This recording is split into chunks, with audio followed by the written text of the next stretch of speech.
kita dalam membaca surat Yasin ini itu menemukan luar biasa nilai-nilai yang terkandung di dalamnya dari hal yang tadi saya sampaikan. Umat akhirnya menyikapinya secara sederhana, hanya mengambil fadilah atau keutamaan membaca surat Yasin untuk kesembuhan, untuk keberkahan hidup, untuk keselamatan, ya, untuk ketenangan misalnya. Itu Allah kabulkan, insya Allah sesuai dengan niat dan ketulusan hati mereka memohon kepada Allah melalui bacaan ini, ya. Nah, tapi ada juga yang fokus dengan memperlakukan Al-Quran sebagai sebuah bacaan, terutama misalnya surat Yasin ini untuk bacaan yang dikuatkan, dihafal, ya, sehingga akhirnya bisa digunakan pada saat-saat tertentu ketika mereka tidak bisa memegang mushaf atau tidak ada HP misalnya, maka menggunakan daya hafal mereka. Sementara surat Yasin ini ternyata mengandung kandungan isi yang luar biasa yang menginspirasi umat manusia tentang alat transportasi yang ada sampai pada zaman ini. Jadi ayat ini dengan kalimat yang tadi saya sampaikan, ya, itu yang terkandung di dalam bunyi ayat, di ayat yang ke ini tadi itu, ayat yang ke-42, ya. Wa khalaqna lahum min mithlihi ma yarkabun. Kamilah, kata Allah, yang akan menciptakan untuk mereka, maksudnya umat manusia, min mithlihi, ya, alat transportasi yang serupa, ya. Baik yang nantinya serupa itu pengerjaannya ada di laut juga, menjadi kapal besar yang semakin besar, menjadi kapal perang, menjadi kapal induk, ya, maupun yang ada di udara tadi, pesawat, karena perhitungan hukum Allah terhadap alamnya yang pasti. Lalu kemudian juga di darat, kita menciptakan mobil, menciptakan yang lain-lain yang juga lebih cepat, ya. Mayar kabun, semua itu untuk menjadi kendaraan yang ditunggangi oleh manusia. Nah, ini semua diilhami dari situ. Jadi surat Yasin ini sekaligus surat yang punya nilai ilmiah luar biasa ini istilahnya. Ini surat sains ini, sudut ilmiah juga. Jadi makanya tergantung siapa yang membacanya. Kalau orang yang amannya mengambil keberkahannya, ya dia ngambil manfaat Al-Quran, surat Yasin hanya sekedar itu. Bagi orang yang berpengetahuan, yang luas pengetahuannya, maka ini akan menjadikan mereka lebih banyak mempelajari tentang hukum-hukum Allah yang ada di alam semesta ini, yang semuanya bersifat pasti. Tinggal bagaimana mereka lebih banyak mempelajari soal angin, kecepatannya, ketinggiannya, soal udara, ketinggian berapa ukurannya, ketinggian berapa, kecepatannya, ketinggian berapa, semuanya termasuk laut, kedalaman sekian, berapa, daya, berat jenisnya, kalau kedalaman 50 meter, kedalaman 100 meter, kedalaman sampai tengah laut yang sampai 1000-an meter, sampai 10 ribuan, ratusan ribu meter katakanlah, untuk dalam laut yang luar biasa. Kalau sudah sampai di tengah, yang berakibat ombaknya pun juga besar, maka itu semua bisa menjadi sebab manusia akhirnya, oh kalau gitu kapal yang seperti ini yang bisa sampai ke sana. Kapal yang kecil-kecil ini hanya bisa harus di pinggir-pinggir, nggak boleh sampai terlalu tengah. Ya, makanya kalau seperti itu, ya, kapal itu akan tenggelam. Makanya disebutkan illa rahmatan minna. Ya, jadi kalimat illa rahmatan minna itu karena Allah sayang dengan kita, dikasih kemudahan manusia menciptakan alat transportasi yang bisa menyelamatkan mereka, bahkan membuat mereka nyaman, mereka senang. Kalau ada kapal pesiar kan membuat mereka bergembira, happy, yaitu di sana. Semua itu sebetulnya karena sebab wahyu Allah di surat Yasin ini. Luar biasa sebetulnya ini. Untuk di ayat 49 kan dipakai kata satu teriakan. Ya. Nah, kemudian di ayat 29 yang lalu kan juga azab itu digambarkan dengan satu teriakan. Ya. Kalau ayat 29 itu terkait dengan azab di dunia. Ya. Sekali kejadian kayak kejadian gempa, kejadian tsunami, kejadian apa itu sekali saja tenggelamlah semua atau hancurlah manusia semua. Sedangkan di ayat ini dua pengertiannya. Satu adalah tanda kejadian hari kiamat yang akan dialami oleh seluruh umat manusia, dan yang kedua adalah tanda kematian itu sendiri. Karena hakikatnya bagi seseorang, kematian itu adalah kiamat kecil bagi mereka. Katakanlah kiamat pertama yang mereka rasakan, karena setelah itu dikatakan di ayat ini yang terjadi adalah mereka nggak bisa apa-apa, ya. Ketika terjadi kiamat yang semacam itu, artinya kiamat kematian pada diri mereka, itu sebentar tadi bunyi ayatnya fala yastati'una tausiyatan. Mereka udah nggak sanggup lagi kasih wasiat, kasih apa keterangan kepada keluarganya. Ini saya ngalami kiamat nih, kiamat. Tolong ini, tolong itu ya. Tolong urusannya di sana diselesaikan ini ya. Tolong yang harta ini, tolong ini. Nggak sempet itu semua lagi. Saking hebatnya kejadian peristiwa kematian itu seperti satu suara begitu saja. Itu ibaratnya begitu. Wala ila alihim yarji'un, dan mereka ketika sudah sampai pada saat kematian, apalagi sudah mulai dimandikan, ya, dikafani, ya, disolatkan, dikuburkan, bahkan sudah masuk alam barzakh, mereka nggak bisa lagi kembali kepada keluarganya menceritakan bahwa benarlah apa yang dibawa oleh Nabi Muhammad SAW, benarlah dakwah Islam ini misalnya. Mereka tidak sempat lagi menyampaikan itu kepada keluarganya. Itu maksudnya untuk suara yang di dalam ayat 49 ini. Itu makanya ada kalimat di ayat 50-nya fala yastati'una tausiyatan wala ila ahlihim yarji'un. Nah, jadi itu diterangkan di sini an-nafkhah as-sa'iq allati tamutu biha al-ahya kulluhum. Itulah suara kalau kejadian hari kiamat adalah suara yang mematikan semua makhluk hidup tanpa kecuali. Ya. Ma'ada al-hayyu al-qayyum, kecuali dia Allah yang maha hidup, yang maha kekal diri sendiri. Kullu man 'alaiha fan wa yabqa wajhu rabbika dzul jalali wa ikram. Semua akan hancur, semua akan binasa, semua akan menuju kepada kembali tidak ada, yang tinggal hanya dia Allah Subhanahu wa taala. Bahkan di kejadian kiamat itu semuanya, termasuk para malaikat pun awalnya kejadian itu sampai seluruhnya Allah wafatkan, Allah matikan. Baru kemudian dibangkitkan oleh Allah para malaikatnya, dan kemudian dibangkitkan para nabi, dan manusia yang pertama kali dibangkitkan adalah Nabi kita Muhammad Shallallahu Alaihi Wasallam.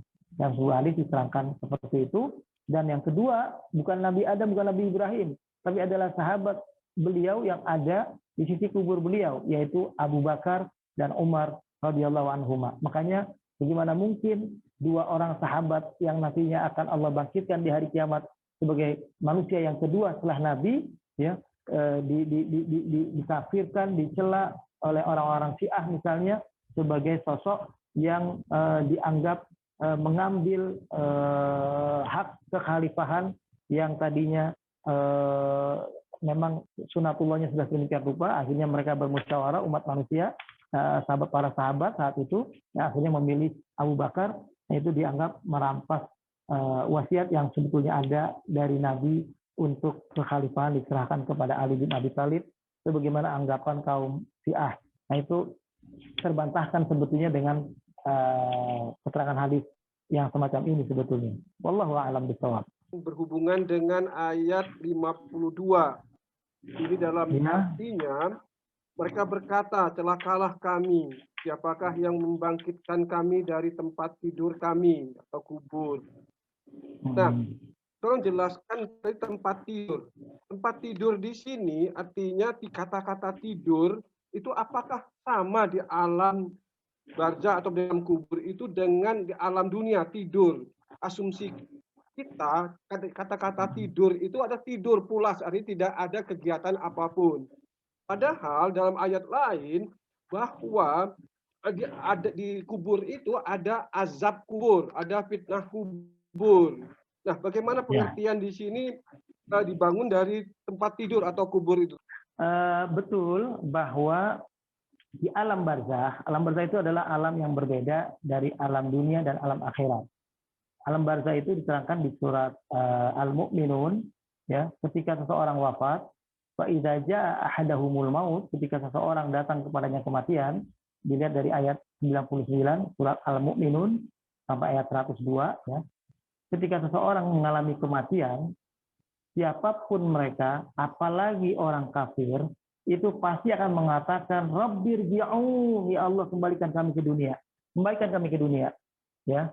Lalu mereka katakan la'alli a'malu salihan fima taraktu.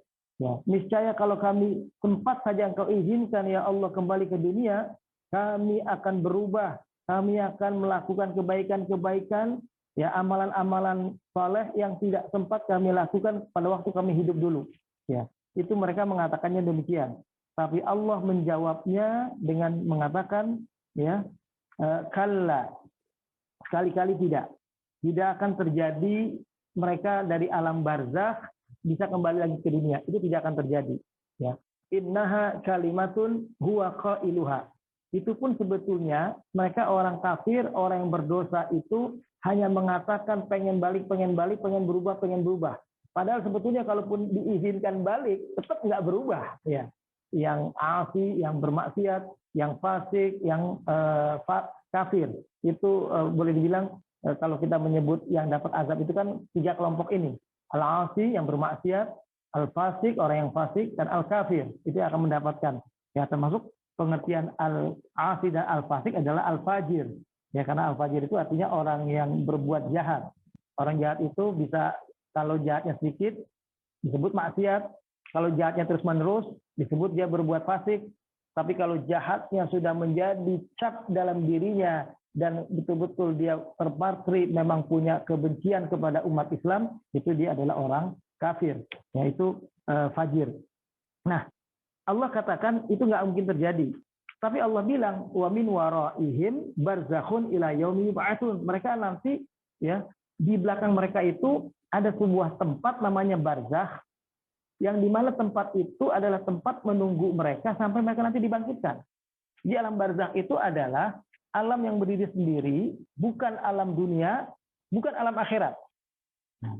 Jadi mereka nggak bisa kembali ke dunia untuk menceritakan tentang keadaan mereka kepada keluarga mereka di dunia, dan mereka pun belum dihisab sebagaimana amal perbuatan mereka ketika di dunia. Jadi di akhirat belum ada, mereka belum dapat surga, belum dapat neraka, belum dapat azab itu. Yang ada adalah keterangan hadis dari Nabi yang mengatakan orang-orang di alam barzakh cuma ada 2, ya. Immal mun'amun wa immal mu'azzabun. Mereka adalah orang yang mendapatkan nikmat dan atau mereka adalah orang yang mendapatkan azab. Cuma 2 saja, ya, azab atau nikmat. Orang yang mendapatkan nikmat, maka di kubur mereka itu, kubur mereka menjadi seolah seperti lorong surga, terang, nyaman.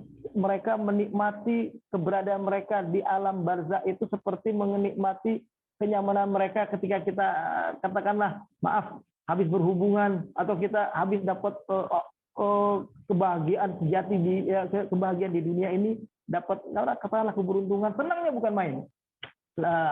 Batin kita itu senangnya luar biasa. Nah, seperti itulah orang-orang yang dapat kenikmatan di alam barzakh bagi orang-orang beriman dan orang-orang yang tidak terkategorikan dosanya banyak.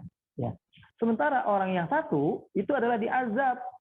Mereka tersiksa dalam bentuk, ya, tempatnya gelap, lebih gelap daripada gelapnya kubur, tempatnya sempit, lebih sempit dari sempitnya kubur, tempatnya menyakitkan. Bahkan ketika mereka baru saja wafat ditinggal oleh sanak keluarganya yang dikubur itu, mereka waktu mau naik ke langit itu oleh Allah ditolak, itu dilemparkan oleh malaikat dari atas ke bawah sampai menjadi makhluk yang hancur, yang boleh dikatakan itu dalam hadis tentang azab kubur ini, tetap mereka akan mendapatkan azab kubur. Hanya saja, ya, ini semua disesuaikan dengan 2 hal. Satu, dengan amal yang mereka perbuat ketika mereka di dunia, dan pengaruh doa keluarganya yang di dunia.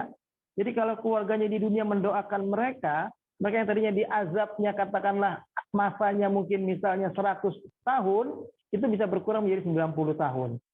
Ketika didoakan bisa menjadi 50 tahun, bisa menjadi 20 tahun, bisa menjadi cuma 10 tahun dan seterusnya.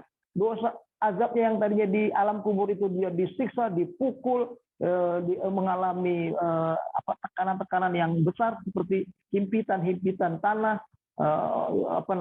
azab-azab yang tidak mengenakan yang mereka rasakan, seperti katakanlah itu kan mereka itu seperti merasakan sakit yang sakitnya itu dibayangkan oleh hadis Nabi itu dari sejak mereka dicabut nyawanya, itu seperti satu besi yang dibengkokkan, dimasukkan ke dalam bulu domba, domba yang tebal itu, domba itu kemudian dibasahkan kulitnya. Ketika basah domba yang kulit tapi besi sudah bengkok, itu kalau ditarik, itu bisa menarik seluruh kulit domba. Sakitnya luar biasa. Nah, seperti itu. Tapi keadaan mereka yang wafat dalam keadaan muslim, sekali lagi yang wafat dalam keadaan muslim, doa keluarganya akan berpengaruh dengan keadaan mereka. Bisa berkurang azab mereka di alam kubur itu. Dan sedekahnya juga, karena Rasulullah pernah ditanya, ya Rasulullah, inna ummi matat, wahai Rasulullah, ibuku wafat, walam tusi, dia tidak sempat berwasiat yang baik tentang pengelolaan hartanya yang ditinggalkan yang banyak kepada ahli warisnya ini. Lau takallamat latasaddaqat, kalau ibuku sebelum wafat sempat aja diizinkan bisa berbicara, dia pasti akan bilang kepada ahli waris anak-anaknya, jangan dihabisin semua, sebagian disedekahkan untuk menolong ibu nanti di kuburan. Mungkin akan mengatakan itu. Maka ditanya Nabi oleh sahabat itu, hal laha ajrun in tasaddaqtu anha, apakah bagi ibu saya dapat pahala yang bisa meringankan dia di kubur kalau saya bersedekah niatnya buat ibu saya? Nabi menjawab, na'am, iya. Jadi salah satu amal baik yang kita kerjakan sebagai orang yang masih hidup, untuk orang tua kita yang sudah wafat, atau saudara kita atau siapapun yang telah wafat, adalah bersedekah untuk niat pahalanya buat orang yang bersangkutan. Nah, ini semua membuat siksaan yang tadinya dikubur itu panjang bisa berkurang. Hanya saja kalau buat orang yang tidak ada doa dari keluarganya, atau bahkan orang kafir katakanlah, itu tidak berubah. Nah, jatahnya itu Allah yang tentukan, Pak. Misalnya, dia diazab, tadi saya contohkan kurang lebih misalnya 100 tahun, ini misalnya. Nah, sisa yang 100 tahun itu sampai hari kiamat, itulah yang dikatakan mereka tidur. Jadi tidak selamanya sampai dibangkitkan mereka disiksa. Disiksanya pada batas waktu tertentu.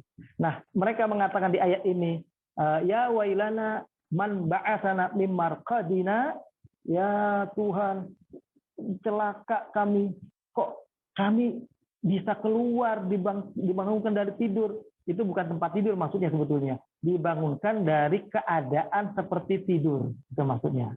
Dibangunkan dari keadaan seperti tidur. Nah, kok kita bangun? Padahal tadi lagi tidur-tidur. Ya setelah istirahat habis disiksa. Itu begitu maksudnya.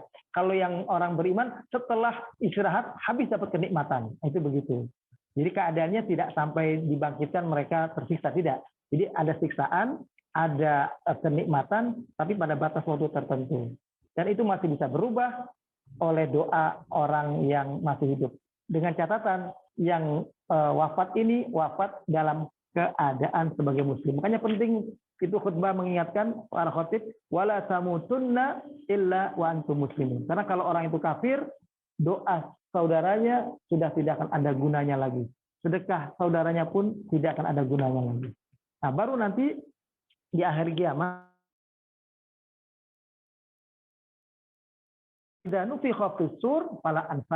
kalau sudah ditiupkan trompet tanda kiamat terjadi nanti, dibangkitkan mereka semua, maka hubungan nasab sudah tidak berlaku lagi. Anak tidak lagi bisa menolong orang tua tidak lagi bisa menolong anak kalau sudah nanti sampai di hari kiamat. Ya, yang ada adalah pertolongan syafaat. Misalnya syafaat dari Rasulullah, syafaat dari anaknya yang hafal Quran, syafaat dari anaknya yang soleh, itu soal lain lagi itu. Syafaat dari anaknya yang wafat masih bayi, ya itu tuh akan jadi pemberi syafaat. Yang ada itu. Tapi pertolongan langsung dari anak ke orang tua, suami ke istri, istri ke suami tidak ada lagi. Yang bisa adalah selama yang saudaranya ada yang wafat di alam barzakh, yang di alam dunia berdoa untuk mereka. Itu yang bisa terjadi. Jadi intinya kalau orang Muslim yang meninggal dalam keadaan Islam, artinya ya, dia ada 3 yang bisa menolong selama mayit tersebut di dalam kuburan, gitu kan. Tapi kalau orang yang matinya kafir, berarti dari sejak dikubur sampai hari kiamat dia disiksa terus berarti Ustadz ya? Betul. Apakah ada hadis-hadis sahih terkait dengan keutamaan bacaan surat Yasin, Pak? Karena sebagian orang mengatakan bahwa membaca surat Yasin itu tergantung dari niat yang untuk apa dibaca, begitu Pak? Ya. Ada memang beberapa keterangan tentang surat Yasin. yang punya keutamaan sebagaimana keutamaan surat Al-Fatihah, ya. Hanya saja banyak keterangan tentang fadilah surat Yasin itu yang hadisnya dhaif, ya. Yang hadis yang sahih itu ada di antaranya adalah ketika kita diperintahkan membacakan surat Yasin pada orang yang sakit, orang yang menjelang wafat. Ya, karena surat Yasin ini kalau dibacakan, apalagi dibacakan kepada mereka juga terjemahannya, dan mereka sudah pernah mengkaji tafsirnya seperti kita sekarang ini misalnya, itu akan memberikan tambahan kekuatan, kesabaran, dan ketabahan pada derita sakit yang mereka alami. Karena mereka merasa, nggak apa-apalah saya sakit, kalau ini cara Allah mengampuni dosa saya, kalau ini cara Allah membakar semua kesalahan saya terima dengan tulus. Dan saya mohon ketika Allah cabut nyawa saya sudah Allah hapuskan semua kesalahan dan dosa saya. Nah itu gara-gara dibacakan surat Yasin. Dan tidak mengapa juga, memang ada keterangan, walaupun ini hadisnya dhaif, bacalah Yasin seperti yang tadi dibacakan itu, karena Yasin memberikan nilai sesuai dengan apa niatnya kita membacanya. Itu betul ada, tapi itu hadisnya dhaif, didhaifkan oleh Al-Albani paling tidak, yang saya pernah baca. Itu bagi orang tertentu, yang awam katakanlah, lalu itu menjadi pegangan dia ketika dia sedang sakit, ketika dia sedang membutuhkan pertolongan Allah, lalu dia membaca itu, insya Allah tidak apa-apa bagi dia untuk mengamalkan itu, karena itu akan menguatkan keyakinan dia tentang pertolongan Allah kepada dia. Yang tidak boleh dan tidak benar adalah bacaan Yasin itu seolah-olah itu kita yang mengontrolnya untuk memberikan kekuatan, gitu. Jadi selama kita baca Yasin dengan bersandar pertolongan itu kepada Allah, bahwa Allah akan memberikan keutamaan bacaan Yasin itu, karena kita baca, Allah kasih kita jalan keluar dari kesulitan hidup. Allah kasih kita kesembuhan dari penyakit yang kita derita misalnya. Kita pokoknya baca Yasin biar sembuh, baca Yasin biar sehat, baca Yasin biar turun rezeki misalnya. Insya Allah itu bisa. Ya. Tapi ketika dia merasa, saya baca Yasin pasti dapat rezeki, saya baca Yasin pasti sembuh, saya baca Yasin pasti, nah itu yang tidak benar. Jadi bukan kita yang mengontrol, kita hanya membaca, tapi Allah yang memberikan semua itu kepada kita. Jadi tidak seperti ilmu pasti begitulah, yang kita jadikan Yasin itu sebagai bacaan pasti untuk menyelesaikan persoalan. Meskipun tadi saya sampaikan, orang memperlakukan surat Yasin seperti itu silahkan. Padahal sementara surat Yasin itu punya nilai-nilai yang luar biasa, seperti yang kita kaji di ayat 41 ini tadi, 42 bahkan, bahwa ini menjadi sumber inspirasi orang bisa menggali pengetahuannya lebih dalam, ya, tentang fenomena alam yang terkait dengan keteraturan yang sudah Allah ciptakan. Ini menjadi sebuah sistem. Nah, Allah itu akan mengingkari sistem ini. Sistem yang akhirnya membuat kita dengan belajar tentang pergerakan angin, belajar tentang berat jenis sesuatu yang ada di dalam laut, berat jenis sesuatu yang di udara, dan semacamnya, akhirnya manusia bisa membuat pesawat ukuran sekian, ukuran sekian, ukuran sekian. Pesawat yang cukup baling-baling, pesawat yang harus pakai jet, supaya kecepatannya lebih. Itu yang saya bilang tadi, itu logikanya dari logika dasarnya itu dari lemparan itu Pak Bagja itu dari lemparan. Kita lempar sesuatu kan terbang itu ya pada jarak tertentu 10 meter dia di atas, atau karena lemparannya kuat 100 meter mungkin di atas, atau 20 meter atau 50 meter di atas. Nah itulah makanya pesawat perlu dorongan yang kuat kayak orang dilempar supaya dia bisa terbang di atas. Dan atasnya pun menyesuaikan dengan ukuran tekanan udara yang ada di atas. Ketinggian sekian berapa tekanan udaranya, ketinggian sekian berapa tekanan udaranya. Makanya pesawat kecil, pesawat twin otter, pesawat baling-baling itu nggak bisa tinggi-tinggi itu, terbangnya rendah aja dia, ya, karena nggak bisa kekuatannya itu untuk bisa naik ke atas tidak akan sanggup. Nah kalau dia paksakan akan jatuh, akan hancur. Pesawat yang besar sebaliknya, dia tidak bisa dalam kerendahan itu terbang, harus ketinggian. Nah, kalau dia rendah, harus direndahkan pula kecepatannya. Dan itu ketika landing ada minimal kecepatan, nggak boleh rendah-rendahnya. Kalau rendah sampai berhenti kayak mobil, bisa bahaya, turunnya bisa begini dia, bukan turunnya landing yang soft. Nah, makanya itu pilot belajar yang paling sulit itu ada sebetulnya belajar melandingkan pesawat. belajar menerbangkan pesawat lebih mudah. Yang sulit adalah belajar melandingkan pesawat. Itu ternyata begitu. Saya baru tahu itu ternyata begitu, yang lebih sulit membuat pesawat mendarat. Kalau membuat pesawat terbang, kita yang nggak bisa tahu pun baca ini terbang bisa. Tapi turunnya yang belum tentu. Itu yang begitu. Wallahu a'lam. Untuk surat Al-Kahf untuk hari Jumat itu hadisnya gimana, Pak Ustaz? Jadi hadisnya begini saya bacakan dari Sa'id Al-Khudri, ya, radhiyallahu anhu. Beliau katakan Nabi sallallahu alaihi wasallam bersabda, "Man qara'a surat Al-Kahfi lailatal jum'ah adha'a lahu minan nur fima bainahu wa bainal baitil atiq." Ya. Barang siapa yang membaca surat Al-Kahfi pada malam Jumat, maka akan dipancarkan kepada orang itu cahaya untuknya sejauh jarak antara diri dia dan Ka'bah. Jadi cahaya itu begitu luas, kayak kita di Indonesia, ke Ka'bah kan sangat jauh, ya, sampai 9.000-an kilometer, maka sejauh itulah pancaran cahaya akan kita dapati. Kemudian juga ada keterangan hadis yang lain bahwa ini menjadi sebab antara dua Jumat Allah mengampuni dosa dan kesalahan kita. Sebagaimana kita rajin beristighfar, rajin berzikir, ya, dan menjaga sholat 5 waktu dengan baik, itu menjadi sebab Allah mengampuni dosa kita dari hari Jumat ini ke Jumat berikutnya. Idza majtuni batil kabair, tapi dengan syarat selama itu bukan dosa-dosa besar. Karena kalau dosa-dosa besar itu pengertiannya hanya bisa diampuni dengan sikap taubat nasuha kita yang tulus. Justru hadis-hadis sahih yang lebih banyak untuk kita baca di malam Jumat itu dari mulai maghrib hari Kemisnya. Jadi besok, jadi kalau kita baca baru di Kemisnya itu maghrib bisa 10 ayat, 20 ayat, boleh diterusin besok paginya subuh. Subuh belum selesai, terusin lagi jam 10, terusin lagi saat di masjid misalnya. Menunggu khutbah dimulai.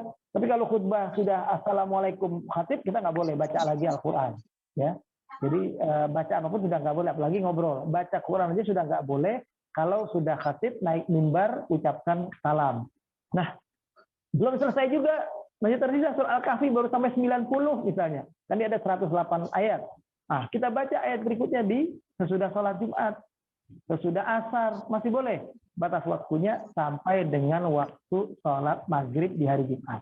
Nah, siapa yang baca surah Al-Kahfi sampai selesai itu yang tadi punya keutamaan seperti itu, dapat cahaya yang sempurna.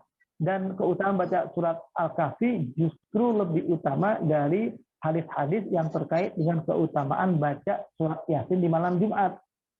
Surat Yasin itu tidak dikhususkan di malam Jumat, kapanpun kalau surat Yasin keutamaannya. Nah, jadi yang saya bilang untuk soal kesembuhan, untuk permohonan pertolongan, untuk bagi yang sakaratul maut, bahkan bagi yang sakaratul maut itu dianjurkan dibacakan laqtinu mautakum biqauli la ilaha illallah wa adniuhu biqiraati surat Yasin.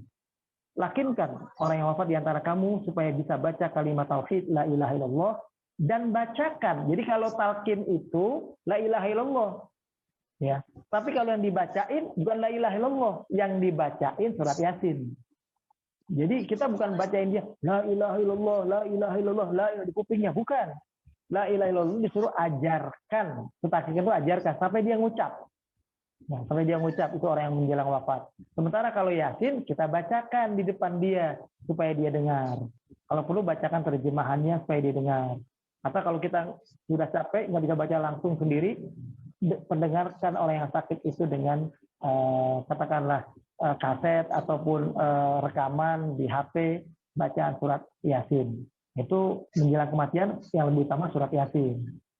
Ada tempat-tempat ya dua-duanya punya keutamaan, tapi kita harus pandai menempatkan di mana waktu yang terbaik untuk membaca keduanya. Demikian. Termasuk juga ada surat Al-Mulk, ada surat Al-Waqi'ah, itu juga begitu. Ya, kapan kita membacanya?